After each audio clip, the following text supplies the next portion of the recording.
Si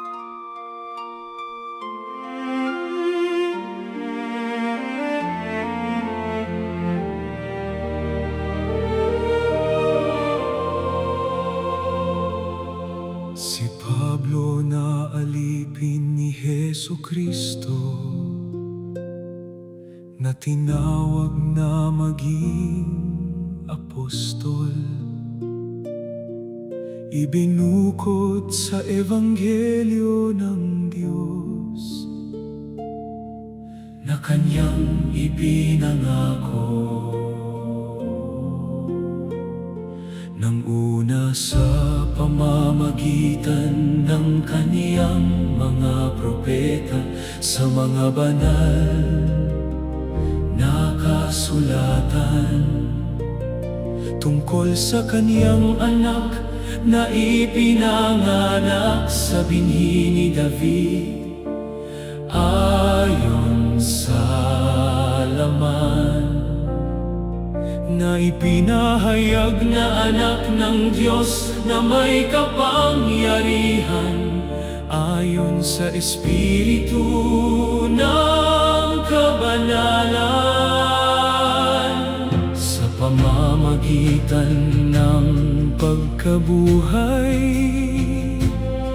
na maguling ang mga patay, sa makatuwid bagay, si Jesucristo na Panginoon natin, na sa pamamagitan niya'y tinanggap namin ang biyaya at pagka-apostol, sa pagtalima sa pananampalataya sa lahat ng mga bansa, dahil sa Kaniyang pangalan. Sumainyo nawa ang biyaya at kapayapaan mula sa Diyos na ating Ama at Panginoong Jesucristo, sapagkat hindi ko ikinahihiya ang Ebanghelyo, sapagkat siyang kapangyarihan ng Diyos sa ikaliligtas ng bawat sumasampalataya. Unay sa Judeo at gayon din sa Griego, sapagkat dito ang katuwiran ng Diyos ay nahahayag mula sa pananampalataya hanggang sa pananampalataya, gaya ng nasusulat, ngunit ang ganap ay mabubuhay sa pamamagitan ng pananampalataya. Kauna-unahan ay nagpapasalamat ako sa aking Diyos, sa pamamagitan ni Jesucristo, tungkol sa inyong lahat, na ang inyong pananampalataya ay bantog sa buong sanglibutan, sapagkat ang Diyos ang aking saksi, na siyang pinaglilingkuran ko sa aking espiritu, sa Ebanghelyo ng Kaniyang anak, na walang patid na aking kayong binabanggit sa aking mga panalangin, sapagkat hindi ko ikinahihiya ang Ebanghelyo, sapagkat siyang kapal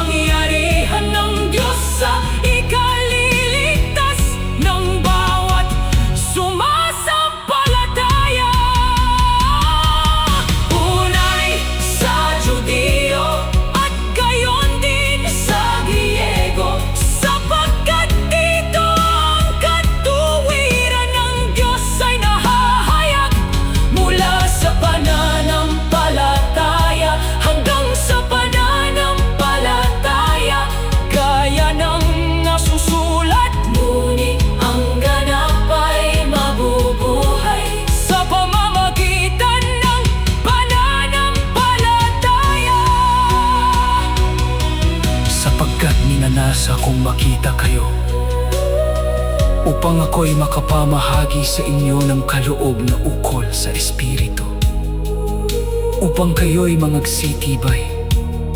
Ako'y may utang sa mga Griego at gayon din naman sa mga barbaro, sa marurunong at gayon din sa mga mangmang. Kaya nga, sa ganang akin, ay handa akong ipangaral din ang Ebanghelyo sa inyong nangasa Roma. Ang ganap ay mabubuhay sa pamamagitan ng pananampalataya.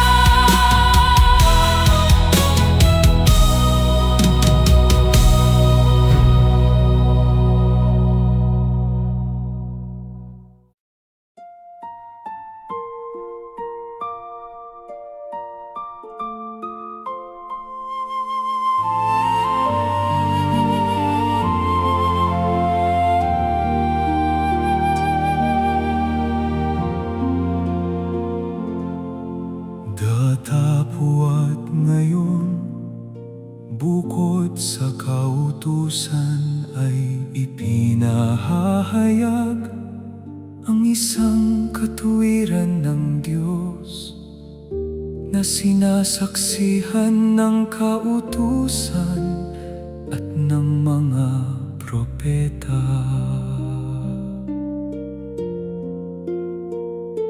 Sa makatuwid, bagay ang katuwiran ng Diyos sa pamamagitan ng pananampalataya kay Jesucristo sa lahat ng mga nagsisisampalataya, sapagkat walang pagkakaiba. Palibhas ay inaring ganap na walang bayad ng kaniyang biyaya sa pamamagitan ng pagtubos na nasa kay Kristo Jesus.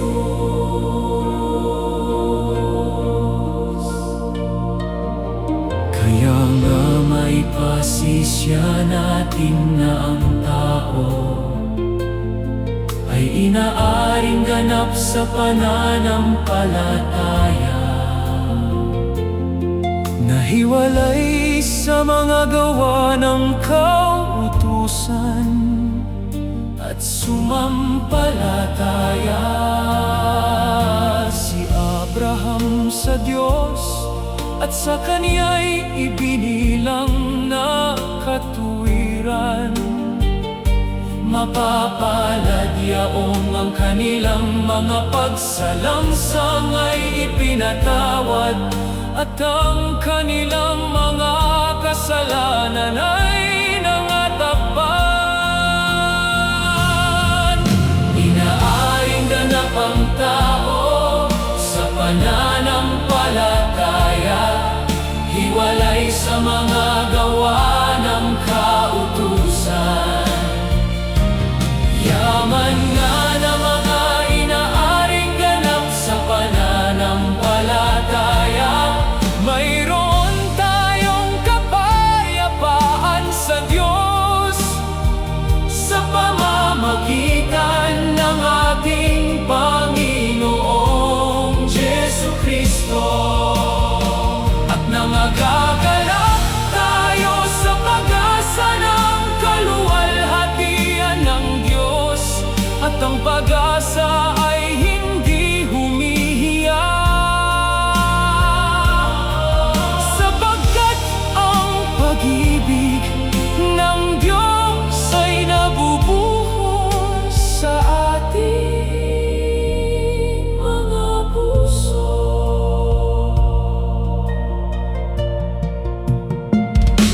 Siya na sumampalataya na nasa pag-asa, laban sa pag-asa ay hindi nag-alinlangan sa pamamagitan ng pananampalataya, kundi lumakas nang lumakas sa pamamagitan ng pananampalataya na niluluwalhati ang Diyos.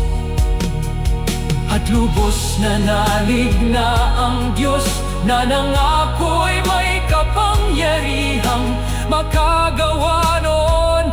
Dahil dito'y ibinilang naman na katwiran sa Kanya.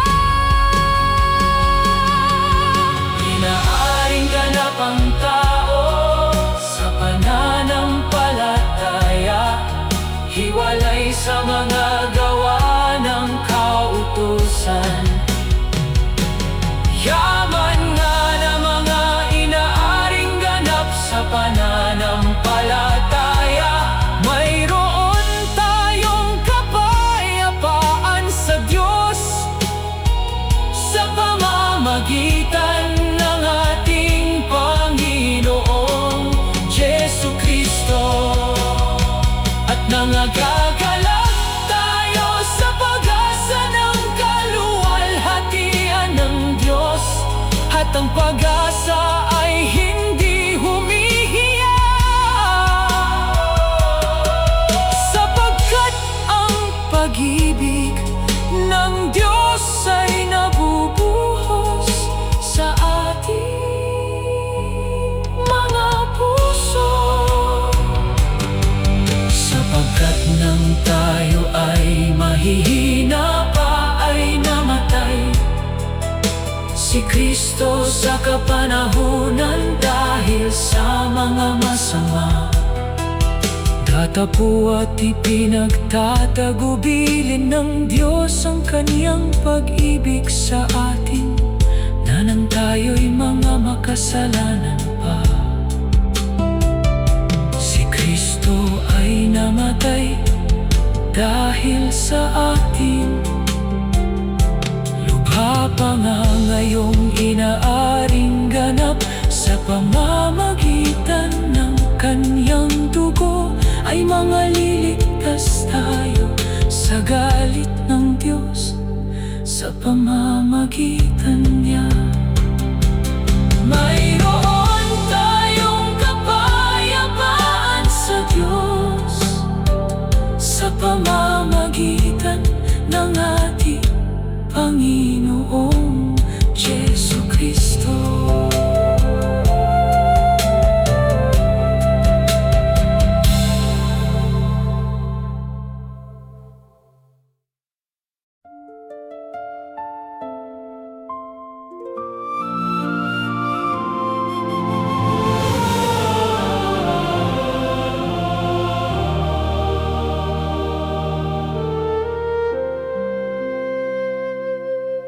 Tayo nga'y nangalibing nakalakip niya sa pamamagitan ng bautismo sa kamatayan,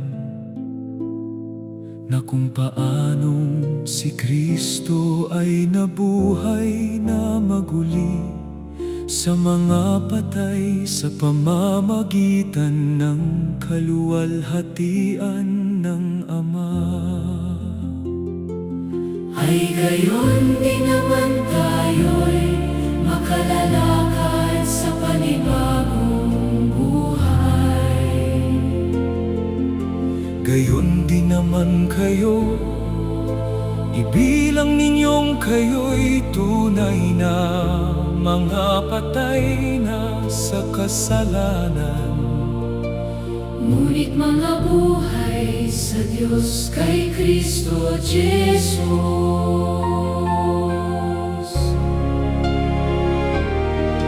Tatapuat ngayong mga laya na kayo sa kasalanan, at naging mga alipin ng Diyos.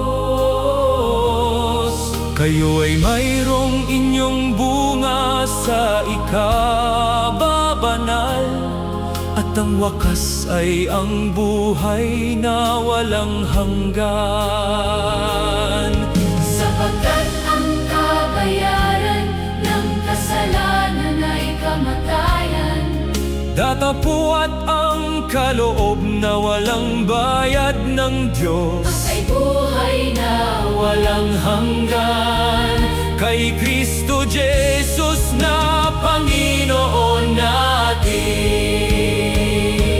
Ngayon nga'y wala nang anumang hatol sa mga na kay Kristo Jesus, sapagkat ang kautusan ng Espiritu ng buhay na kay Kristo Jesus ay pinalaya ako sa kautusan ng kasalanan at ng kamatayan.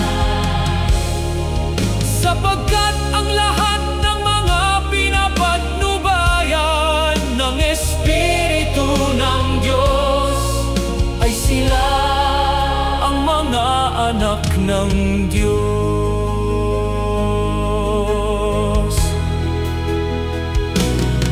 At nalalaman natin na ang lahat ng mga bagay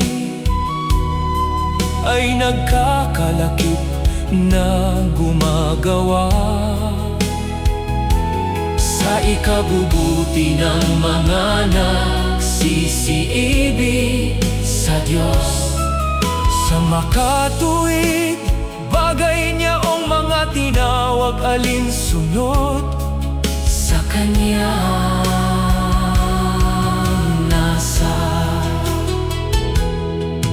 Kung ang Diyos ay kakampi natin, sino ang laban sa atin? Siya na hindi ipinagkait ang Kanyang sariling anak, kundi ibinigay dahil sa ating lahat. Ngayon nga'y wala nang anumang hatol sa mga na kay Kristo Jesus, sapagkat ang kautusan ng Espiritu ng buhay na kay Kristo Jesus ay pinalaya ako sa kautusan ng kasalanan at ng kamatayan. Sapagkat ang lahat ng mga pinapatnubayan ng Espiritu ng Diyos ay sila ang mga anak ng Diyos.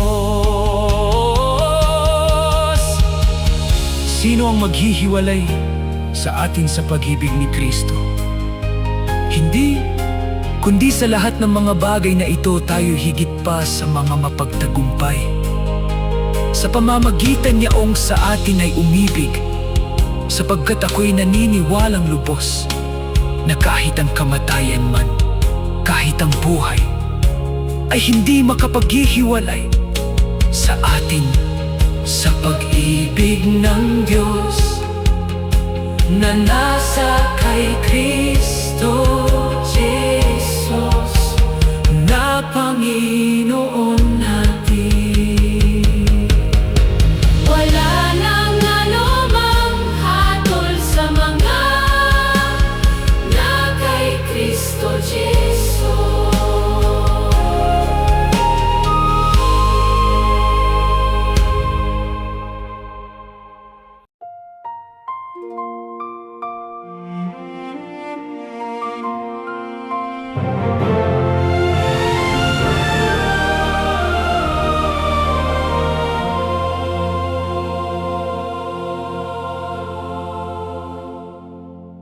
Sapagkat si Kristo ang kinauuwian ng kautusan sa ikatutuwid ng bawat sumasampalataya. Ang salita ay malapit sa iyo, sa iyong bibig at sa iyong puso. Sa makatuwid bagay ang salita ng pananampalataya na aming ipinangangaral. Sapagkat kung ipahahayag mo na ng iyong bibig, si Jesus na Panginoon. At sasampalataya ka sa iyong puso, na binuhay siyang maguli ng Diyos. Sa mga patay ay maliligtas ka.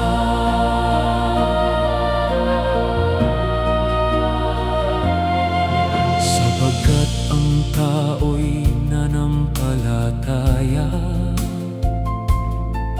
ng puso sa ikatutuwid at ginagawa sa pamamagitan ng bibig ang pagpapahayag sa ikaliligtas. Sapagkat sinasabi ng kasulatan, ang lahat na sa Kanya'y nagsisisampalataya ay hindi mapapahiya. Sapagkat ang Panginoon din ay siyang Panginoon ng lahat, at mayaman siya sa lahat ng sa Kaniya'y nagsisitawan. Kung ipahayag mo ng iyong bibig, si Jesus na Panginoon,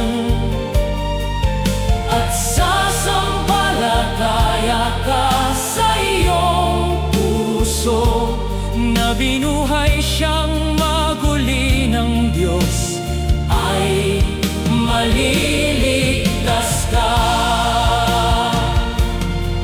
Sapagkat ang lahat na nagsisitawa sa pangalan ng Panginoon ay mga liligtas.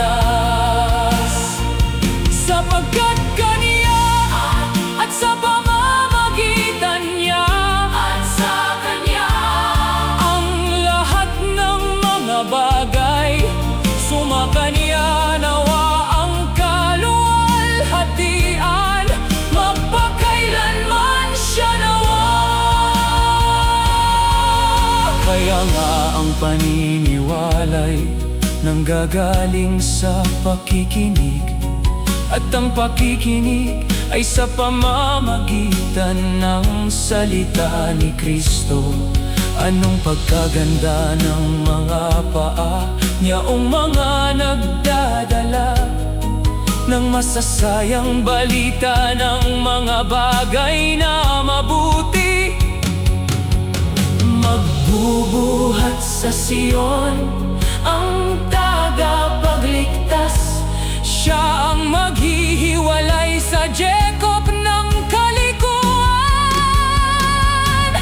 Kung ipahahayag mo ng iyong bibig, si Jesus na Panginoon,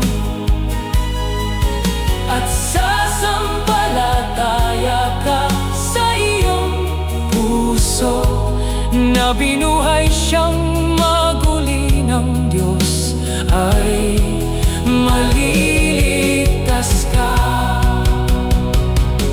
Sapagkat ang lahat na nagsisitawa sa pangalan ng Panginoon ay mga liligtas. Sapagkat Kaniya at sa pamamagitan niya at sa Kanya ang lahat ng mga bagay, sumakanya nawa ang kaluwalhati ay magpakailanman siya nawa. Oh, kalaliman ng mga kayamanan, ng karunungan at ng kaalaman ng Diyos, o di matingkalang mga hatol niya, at hindi malirit na kanyang mga daan. Sapagkat sino ang nakaalam ng pag-iisip ng Panginoon, o sino ang kanyang naging kasangguni? Sapagkat ang mga kaloob at ang pagtawag ng Diyos ay hindi nagbabago. Sapagkat ang lahat ay kinulong ng Diyos sa kasuwayan upang siya'y mahabag sa lahat. Sa Kaniyang lahat ng mga bagay sumakanya nawa ang kaluwalhatian.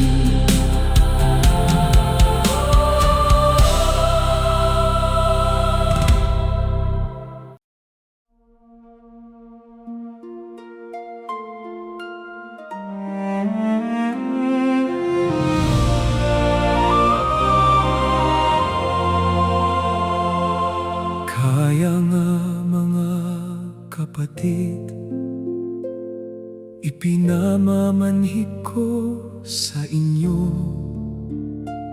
alang-alang sa mga kahabagan ng Diyos,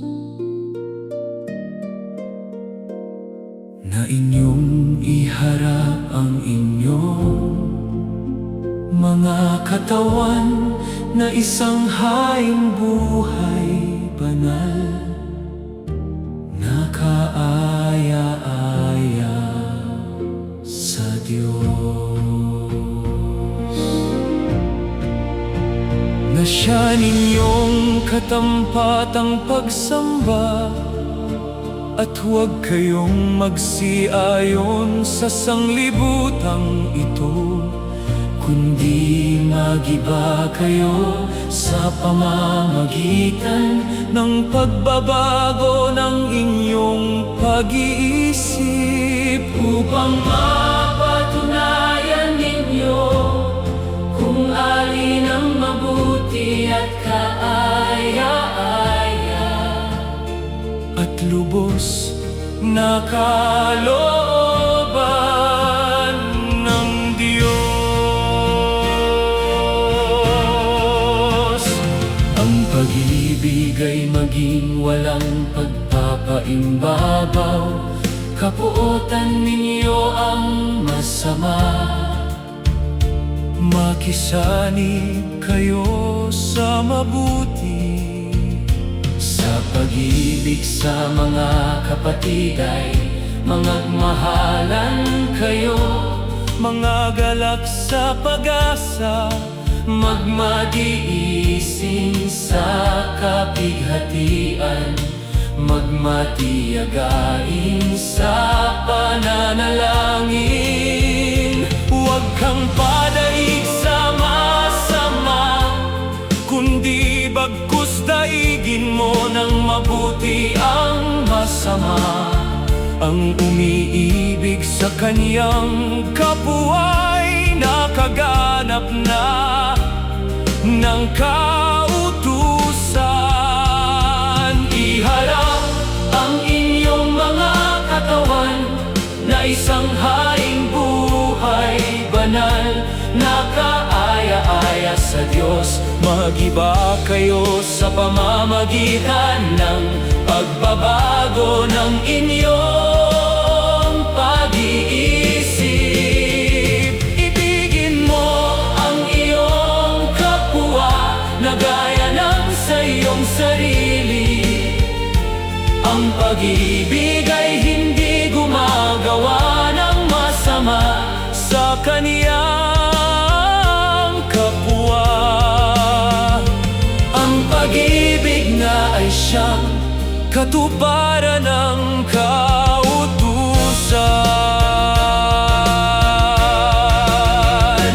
Ang gabi ay totoong malalim, at ang araw ay malapit na.